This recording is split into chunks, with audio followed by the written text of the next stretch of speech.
असुरराज, आप क्षण भर यहां प्रतीक्षा करें।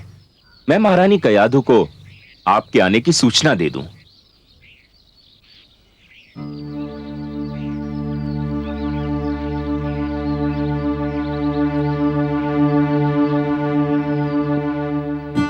देवी कयाधु,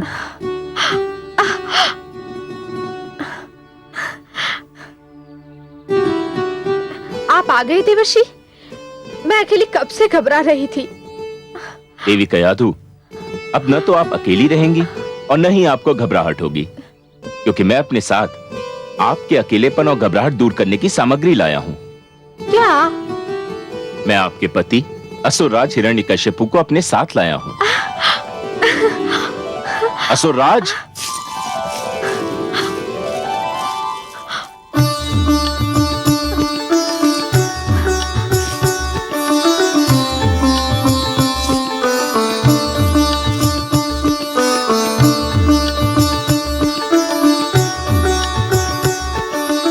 नारायण नारायण।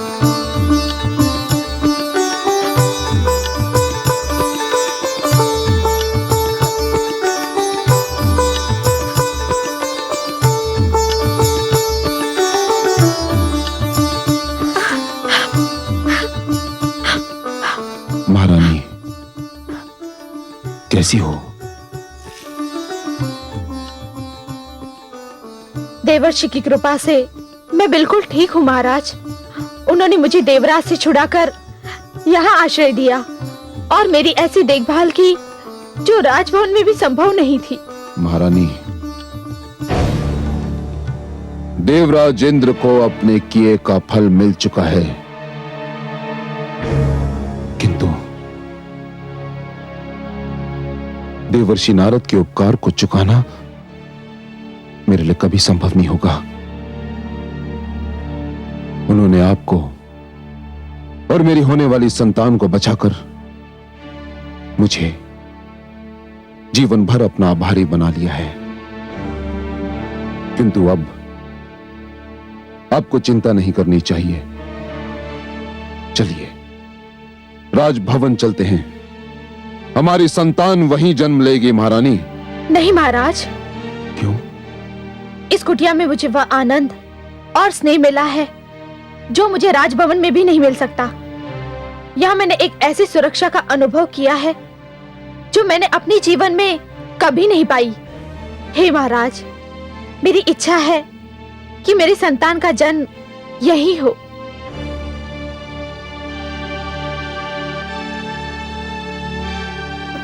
ठीक है, आपकी इच्छा के विरुद्ध मैं कोई भी कार्य नहीं करना चाहता महारानी। गर्भवती स्त्री को जहां भी आनंद मिले, संतान का जन्म वहीं होना चाहिए।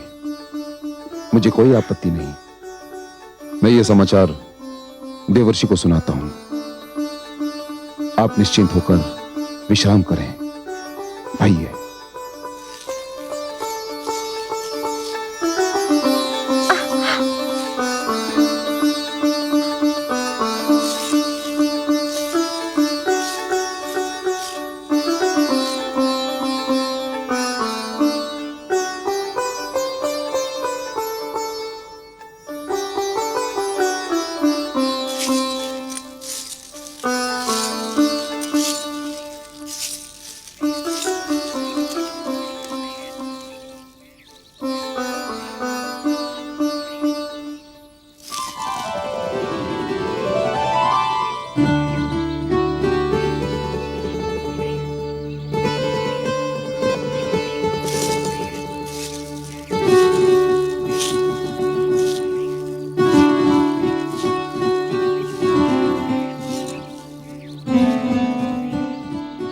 मुझे विष्णु और उसके भक्तों से अपार घृणा है। मैं ये भी जानता हूं कि आप इस सृष्टि में विष्णु के महानतम भक्त हैं, और मैं चाहते हुए भी आपसे घृणा नहीं कर पाता। आपने महारानी की रक्षा करके। बस बस असुरराज, और कुछ कहने की आवश्यकता नहीं है। आप इस बात को इतनी बार कह चुके हैं कि मुझे तो कंठस्थ हो गई है। देवर्षि,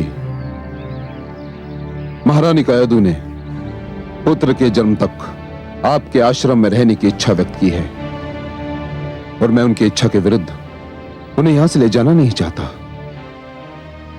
नारायण नारायण, बड़ा शुभ विचार है। यदि महारानी कयादू को मेरी कुटिया में सुख मिलता है तो ये तो मेरे लिए सौभाग्य की बात है असुरराज। आप चिंता न करें, मैं उनकी यथा योग्य सेवा करूंगा। मेरी कुटिया में बीतने वाला हर दिन आपकी आने वाली संतान का हर संकट दूर करेगा। तो फिर मुझे जाने की अनुमति दीजिए देवर्षि।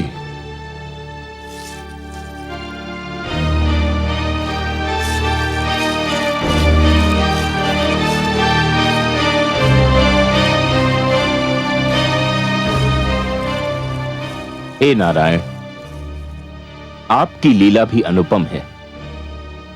आपसे घृणा करने वाले को पता ही नहीं कि उसके अपने घर में आपका सबसे महान प्रेमी जन्म लेने वाला है। नारायण नारायण। भगवान हिरण्यकशिपु की जय, भगवान हिरण्यकशिपु की जय, भगवान हिरण्यकशिपु की जय, भगवान हिरण्यकशिपु की जय, भगवान हिरण्यकशिपु की जय, भगवान हिरण्यकशिपु की जय, भगवान हिरण्यकशिपु की जय, भगवान हिरण्यकशिपु की जय।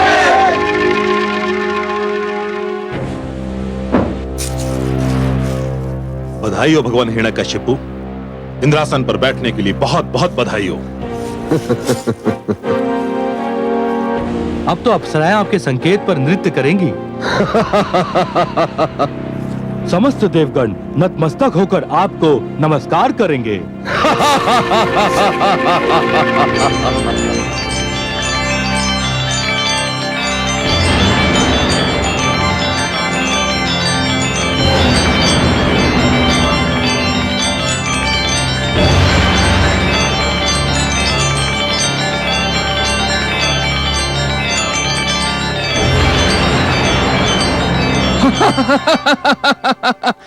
हाँ, मैं स्वरभानु हूं। विष्णु ने मेरा सिर धड़ से अलग कर दिया था, पर वो मुझे मार नहीं सका क्योंकि मैं अमृत पान कर चुका था। मेरा कटा हुआ सिर राहु बनकर और कटा हुआ धड़ केतु बनकर आज भी जीवित है और सदैव जीवित रहेगा। मेरी सभा में तुम्हारा स्वागत है स्वरभानु। धन्यवाद भगवान हिरण्यकशिपु, आपको कोटि कोटि धन्यवाद और कोटि कोटि बधाई भी। देवराज की तो वैसे कई बार पराजय हुई, पर उसकी जो पराजय आपके हाथों हुई है वो अपना कोई उदाहरण नहीं रखती है। ऐसी करारी पराजय तो दानवराज काल केतु भी उसे नहीं दे पाए थे। अब विलंब क्यों कर रहे हैं? विजय समारोह आरंभ कीजिए। इंद्रलोक की सुंदर अप्सराओं से कहिए आपके सामने बधाई नृत्य प्रस्तुत करें। आज तो हर्ष का दिन है, उल्लास का दिन है। हाँ, अप्सराओं को सभागार में लाया जाए।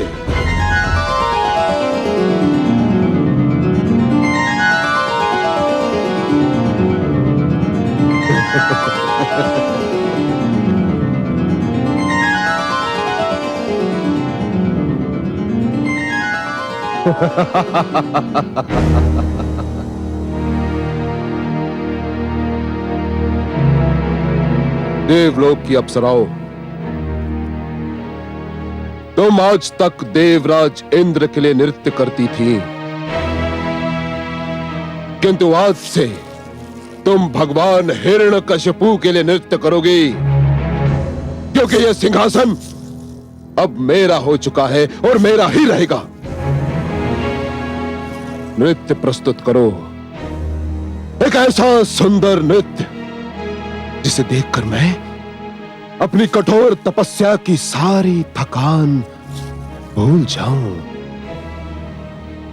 नाचो नाचो।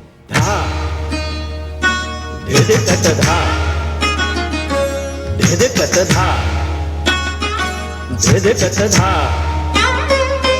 धिदकत धा धिदकत धा धिदकत धा धा धिदकत धा धा धिदकत धा होनी होय बड़ी बलवान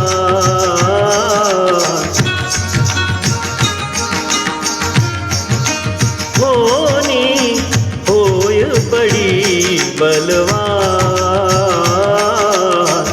एक वरदान मिला पापी को एक वरदान मिला पापी को बन बैठा भगवान होनी होय बड़ी बलवान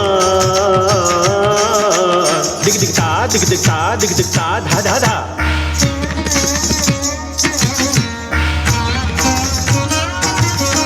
धाक देता ता दे देता धा धाक दे देता दे देता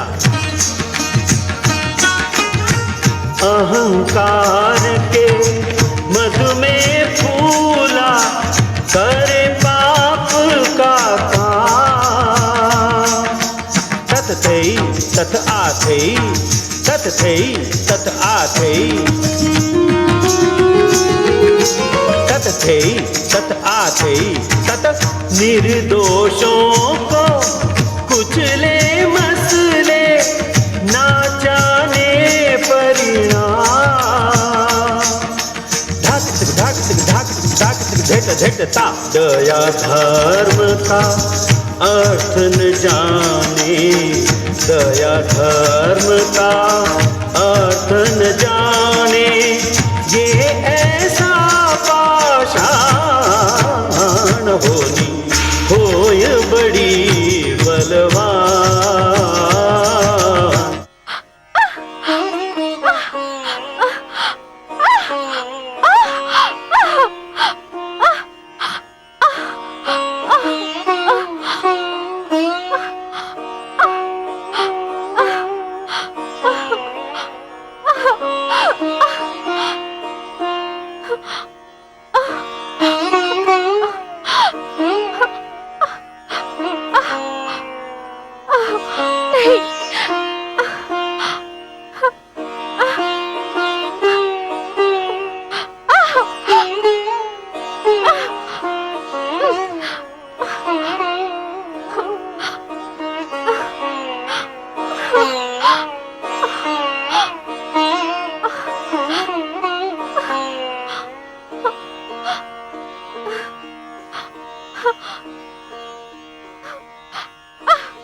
हे लक्ष्मी नारायण, मैंने कयाधु को अपनी पुत्री मानकर यथाशक्ति उसकी सेवा की है, किंतु अब वह जिस अवस्था में है उस अवस्था में कोई भी पुरुष, चाहे वह उसका पिता ही क्यों न हो, उसके पास नहीं रह सकता। हे सर्वेश्वर, मुझे आपकी सहायता चाहिए। अब केवल आप ही मेरी सहायता कर सकते हैं सर्वेश्वर।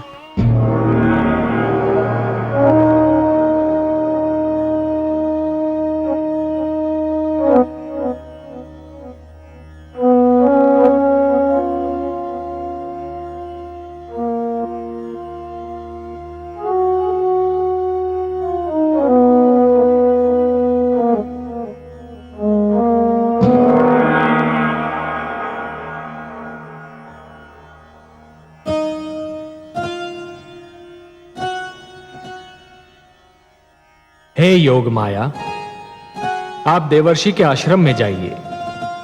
महारानी कयाधु प्रसव पीड़ा की अवस्था में आ गई हैं। उनकी देखभाल का कार्यभार मैं आपको सौंपता हूं। जो आज्ञा त्रिलोकीनाथ।